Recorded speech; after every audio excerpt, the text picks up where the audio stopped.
will now call the first case on our docket. This is the Vape Bar Topeka and Puffs and Stuff LLC versus the City of Topeka.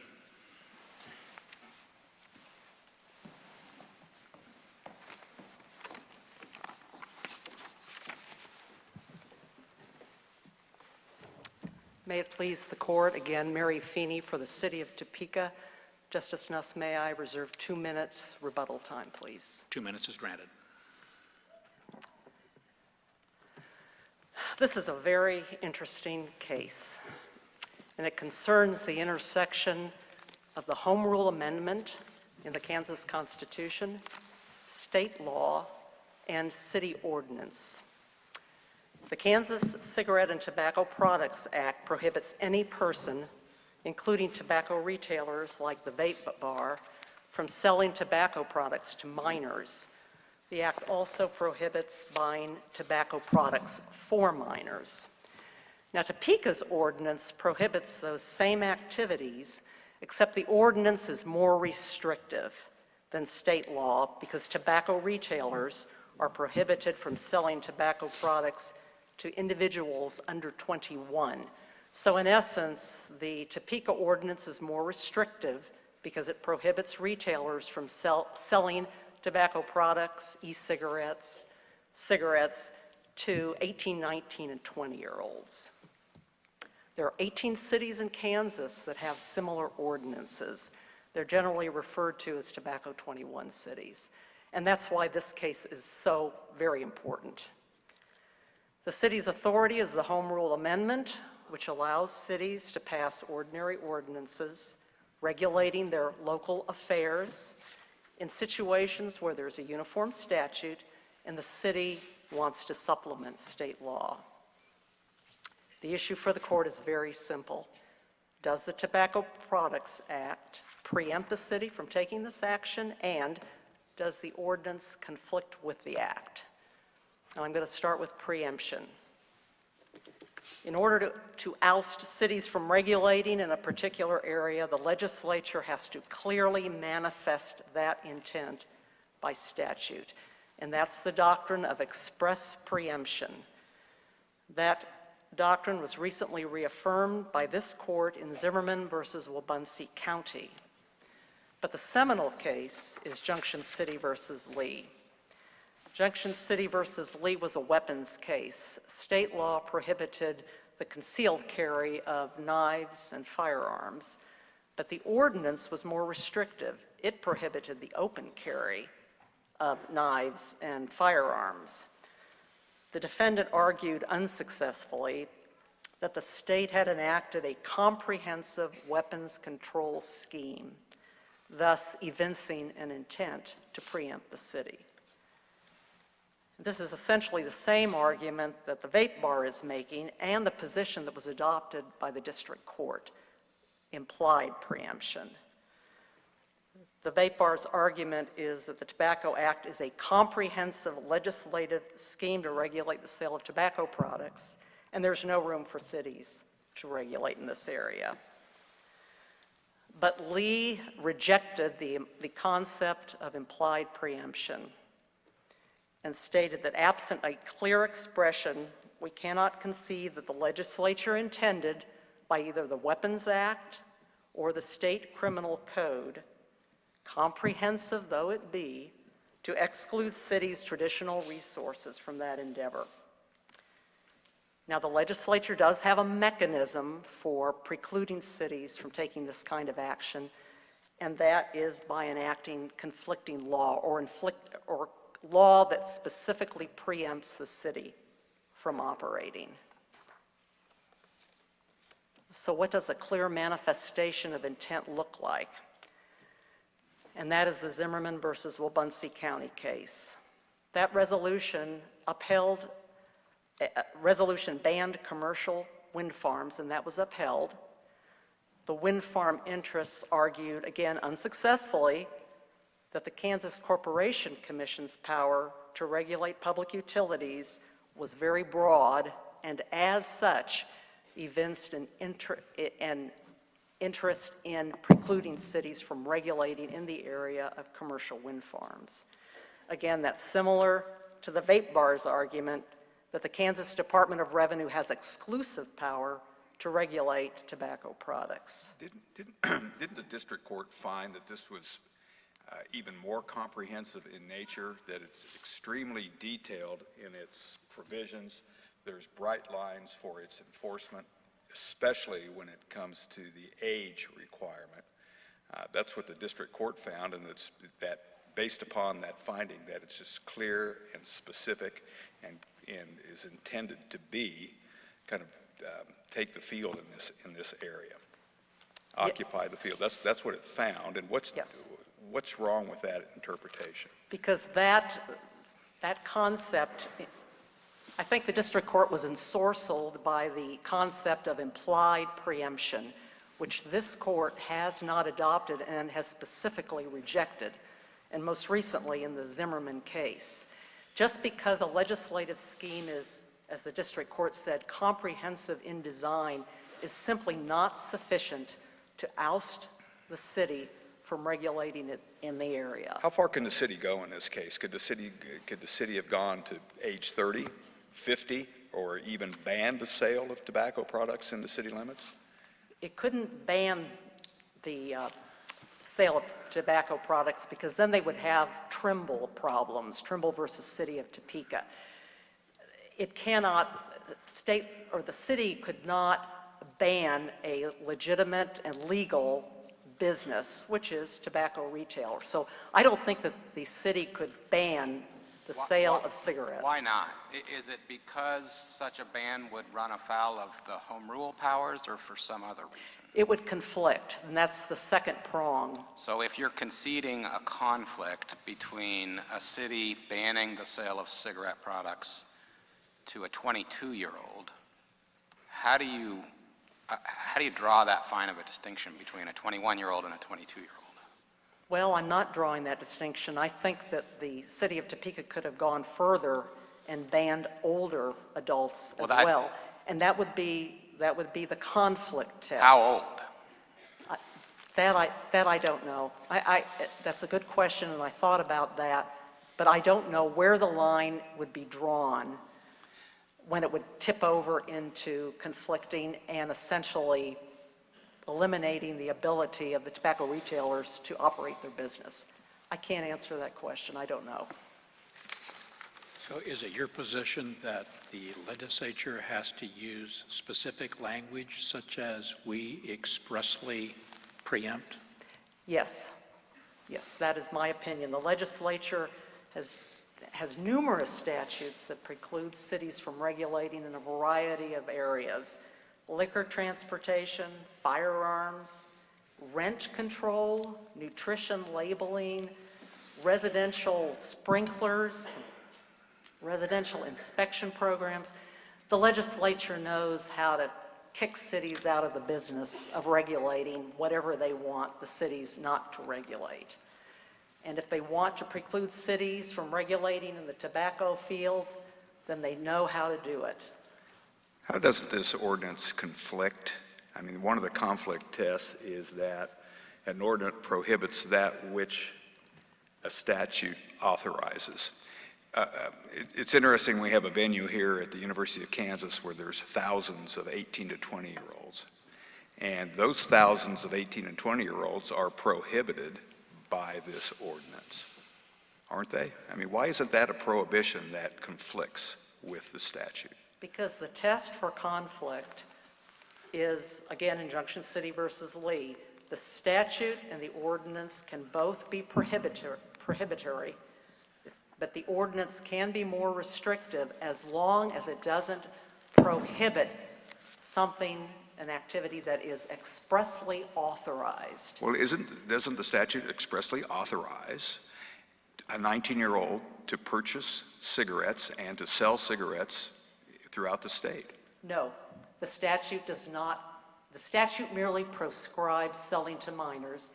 It does not enshrine tobacco retailers with the legal right to sell their products to people over the age of 18. You're saying basically the act is silent when it comes to everyone else. That's correct. It is.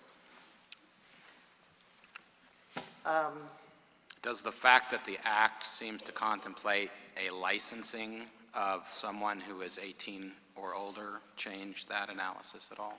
No, it would, an 18-year-old Someone, retailer. I'm sorry, someone who's 19 or older, let's say.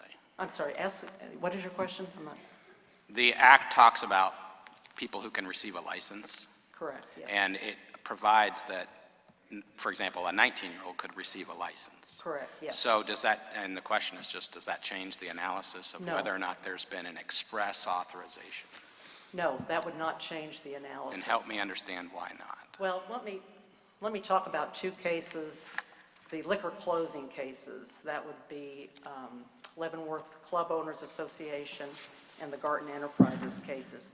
In those cases, state law prohibited the consumption of alcohol after 3 a.m., but the city passed an ordinance that prohibited the serving of alcohol after 1:30 a.m. Well, the bars complained, but they were not successful because the court in both of those cases said that bars weren't expressly authorized to serve alcohol until 3 a.m. There was no right to serve alcohol until 3 a.m. It simply prohibited the sale or the consumption of alcohol after 3 a.m. And that's the distinction. And What since was- I'm sorry. What was the second case you were going to discuss? Leavenworth County versus Leavenworth Club Owners Association versus Atchison, and then Garden Enterprises versus Kansas City. The issues were the same. They were ordinances that required the bars to close at 1:30 rather than 3 a.m.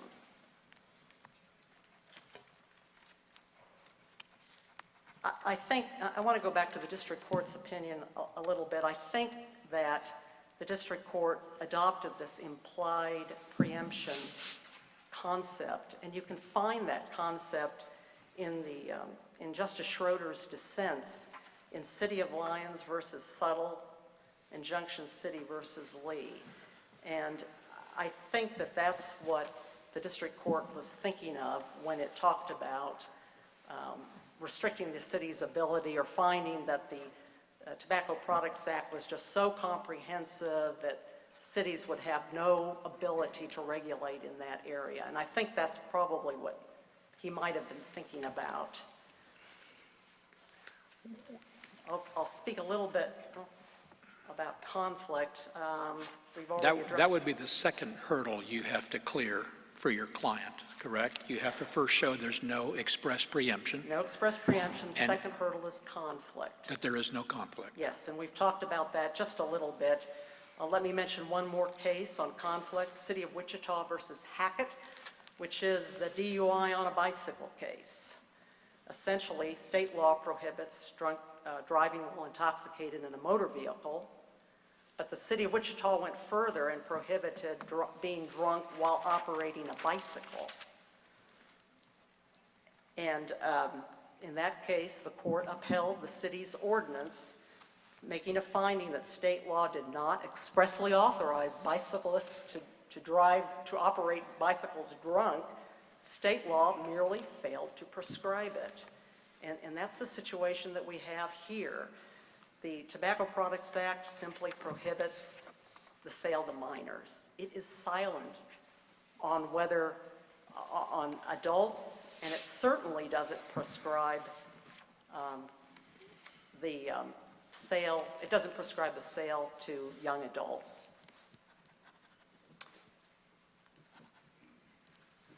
And I'm out of time. Does anyone else have any questions before I leave? If I could ask one quick question. Presume with me that this court agrees with you that the ordinance is a valid use of the city's home rule power.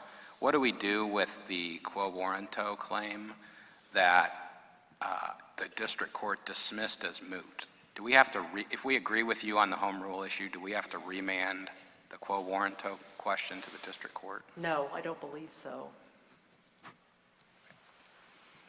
Any further questions? Thank you, counsel.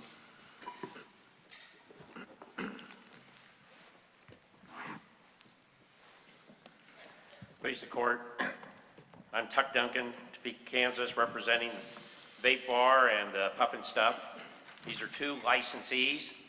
My learned counsel sort of diminishes the impact of the Cigarette and the Tobacco Act.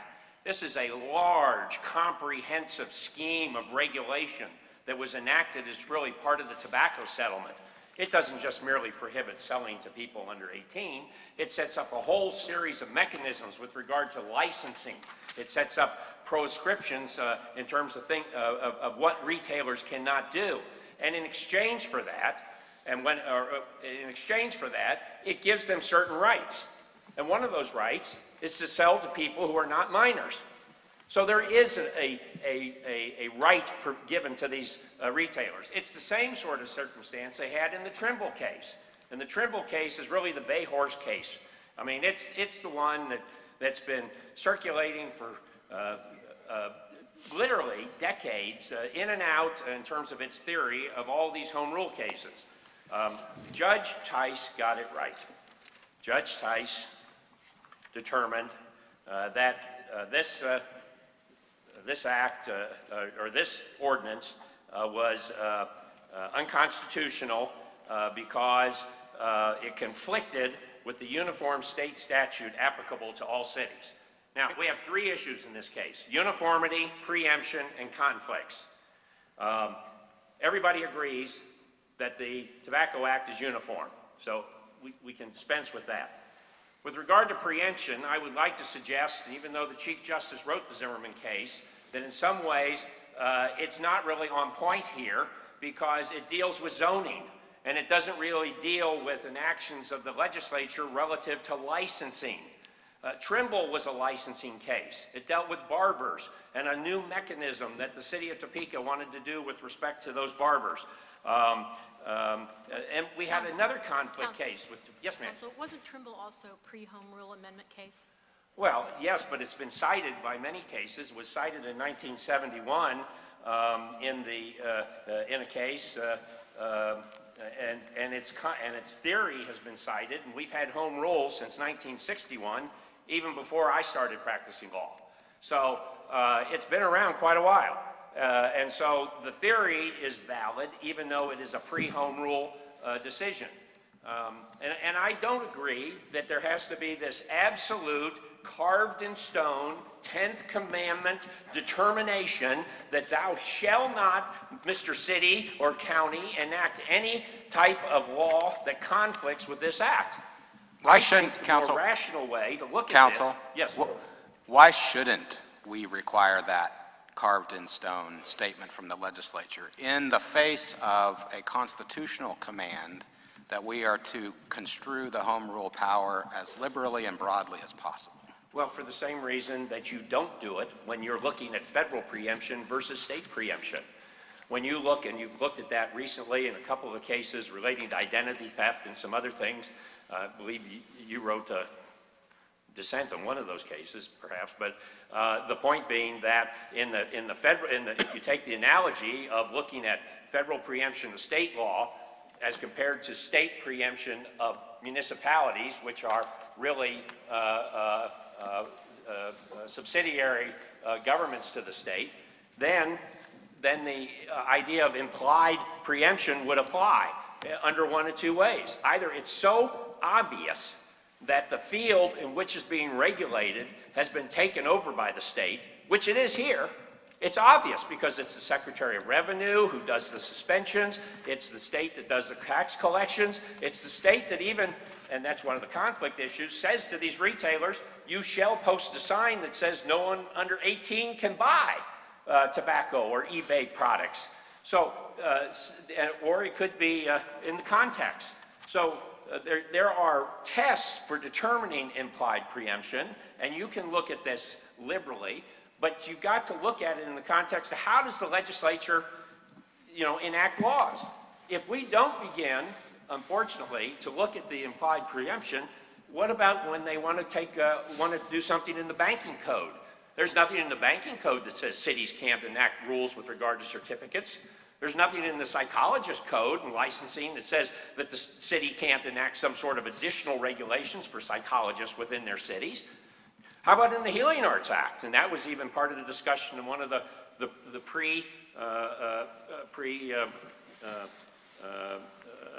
pre-constitutional amendment cases. Are we going to, I mean, in fact, in Trimble, they talked about if you didn't adopt this relating to barbers, then the city's going to be regulating doctors and nurses and other sorts of folks.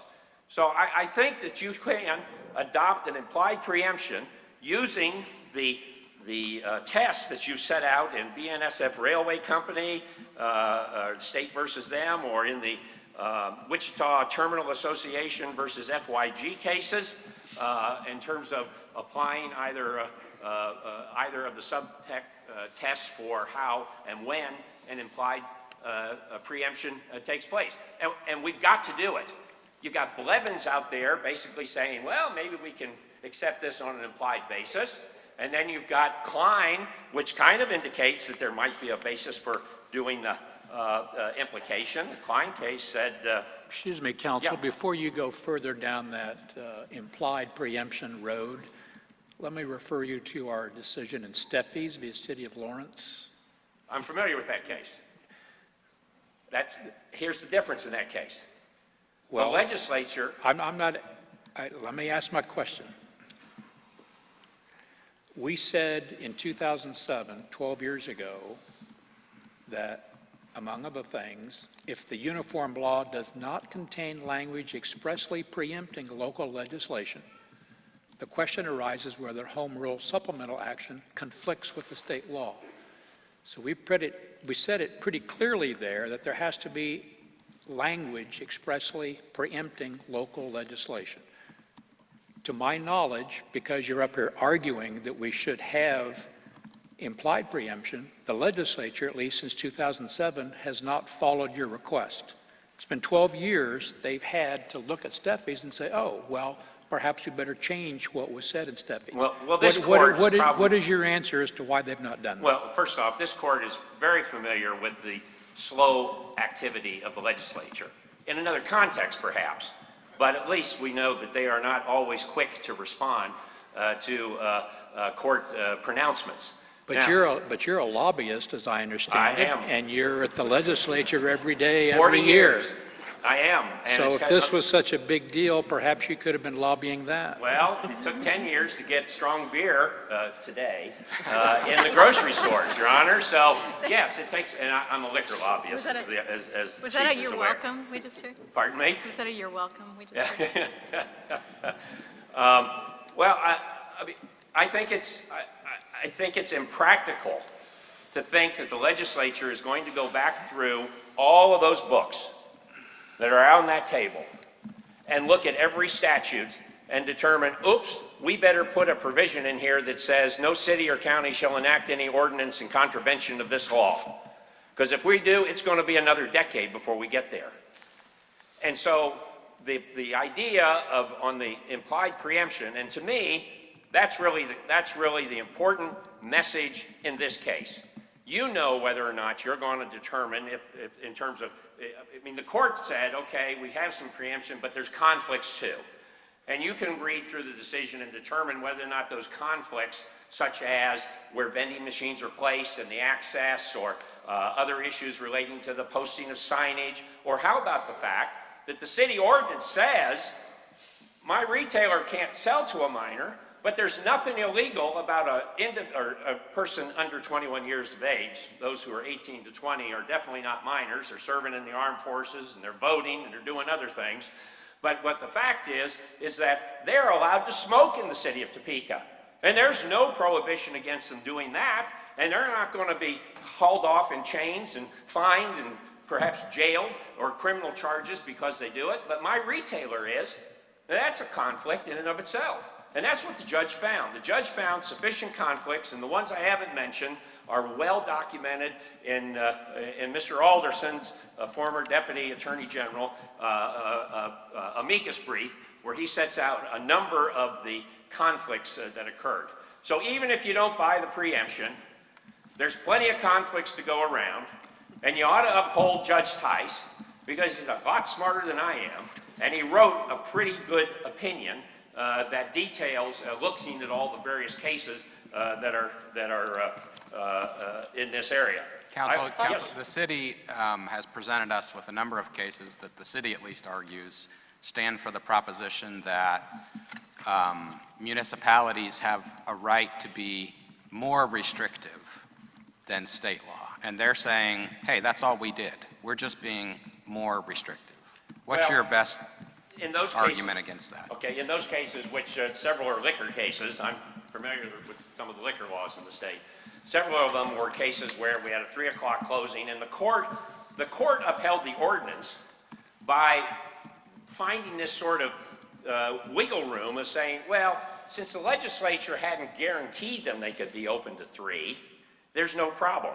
I think what you know, Let me just cut to the chase. Yeah.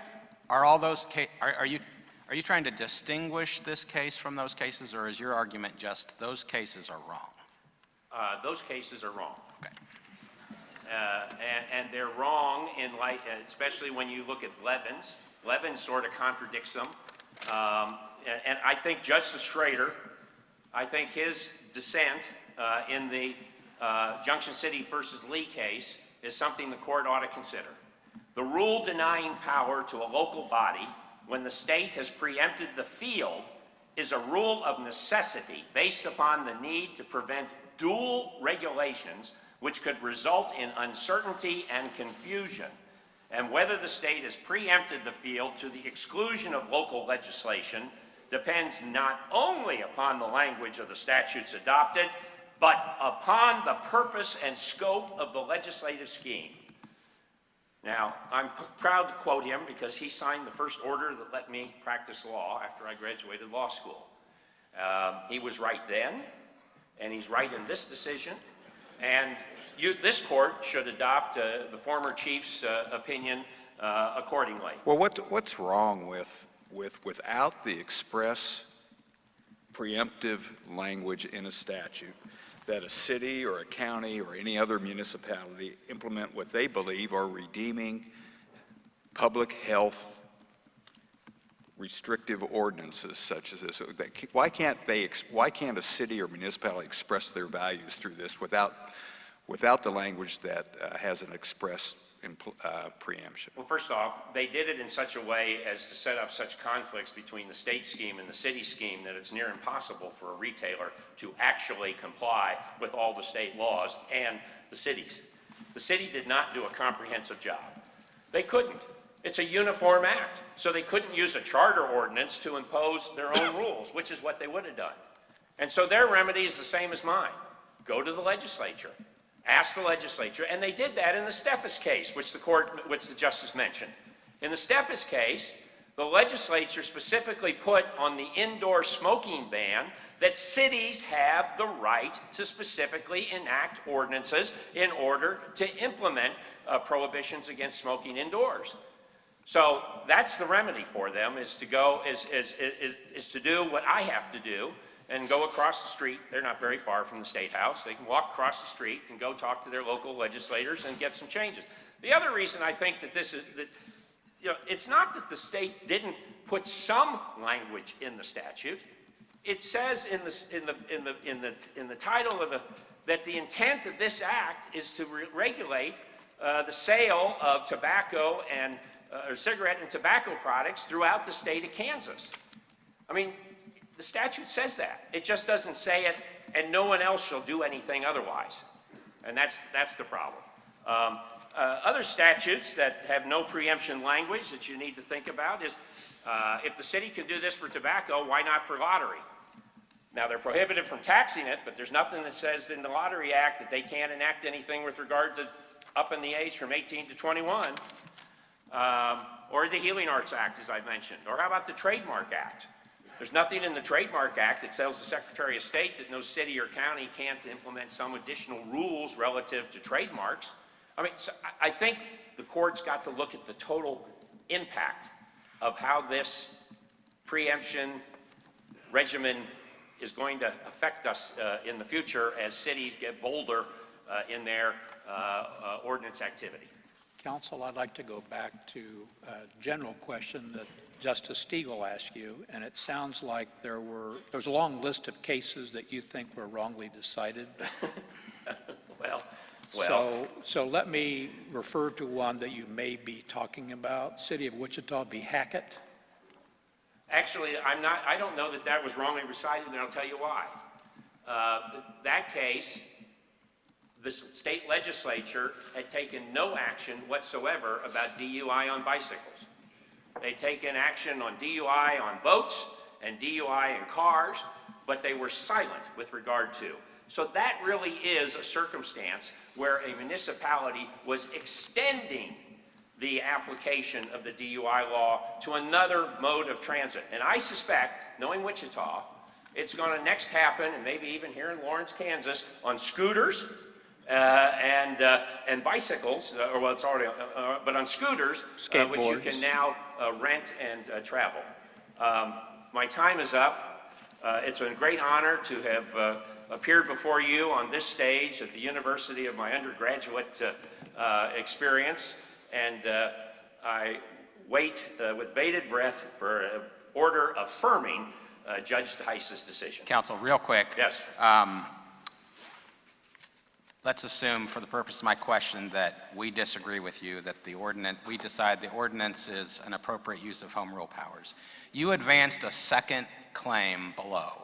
In your quo warranto claim, you advanced an argument that even if it was within the city's home rule powers, it was outside of the proper exercise of the government's police powers. Yes, sir. The district court dismissed that claim as moot, essentially. Without prejudice. Do we need, if we rule against you on home rules, do we need to remand this case? Yes. For the quo warranto claim? Yes, because I did enter some evidence into the case. The record is totally absent, although the city argues they don't really need to tell you why they're doing it, as long as it has some rational relationship to health. It's okay. But the point is, there's no decision below on the merits. There is not. Thank you. Do we have any further questions? Thank you, counsel.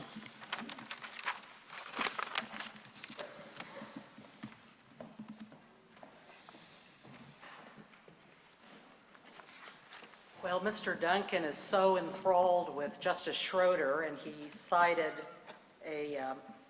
some verbiage from Justice Schroeder's dissent. The rule denying power to a local body when the state has preempted the field is a rule of necessity. That comes from a 1960 California case that embraced the implied preemption argument. And Justice Schroeder liked that. He used it in his dissents. But regardless of what Mr. Duncan says, that is not the law as articulated by this court.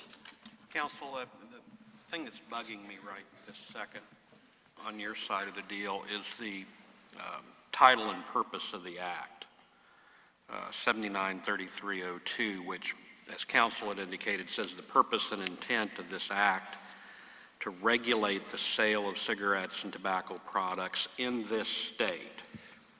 And so that seems to be a fairly aggressive statement by the legislature that it wanted to regulate the sale, which is what your ordinance does. And so how do we do both? But again, that one statement, the purpose and intent of this act is to regulate the sale of cigarettes and tobacco products and to impose a tax thereon, which is very important to the state. That is simply not sufficient to oust the city from being able to regulate in that same area. That is implied preemption, and that's been rejected by this court. That one sentence alone is just not sufficient. I don't recall any of the other, I've been enamored with the Lee case, quite honestly, as I've looked at this. And even though I'm enamored with it, counsel wants to declare it to be bad law. But in all of those cases where it's the prohibition, the nuance of prohibition, did any of those state laws have a similar provision as this, where they're talking about it as the intent to do this in this, whatever it is, in this state? No, there is no case that I know of that uses that exact verbiage. This seems to be a distinguishing factor, because this is talking about regulating the sale in this state. And that's what you're trying to do. That's correct. Yes, the city of Topeka's ordinance does attempt to regulate the sale of tobacco products by prohibiting the sale to 18, 19, and 20-year-olds. That's correct. But that one sentence is simply not sufficient. Do you know if the alcohol provisions, the liquor provisions contain a similar, No, they do not, or you do They not? do not. No, the liquor law is much more exacting, that the possession, sale, liquor traffic is specifically vested exclusively in the state. That's the verbiage for the liquor law. So you're saying the liquor law is more More specific? explicit. Okay, thank you. Yes, I am, Judge. Counsel, you're out of time. We've taken some of your time with questions. Would you like 15 seconds to wrap up, or do you All right, think I'll- you've made your points? Yes. Just briefly, constitutionality, of course, is always presumed, and all doubts should be in favor of its validity, and that's the Cardarella case, Cardarella versus City of Overland Park. And of course, the Home Rule Amendment itself, the authority granted to cities under Home Rule shall be liberally construed. I would ask that you take that into consideration when making your decision. Again, 18 cities have adopted similar ordinances, so this is a very important Home Rule case. The city would request that you uphold the ordinance. Now I'm finished. Thank you. Thank you, counsel. We thank both of you for your arguments this evening. The court will take this matter under advisement.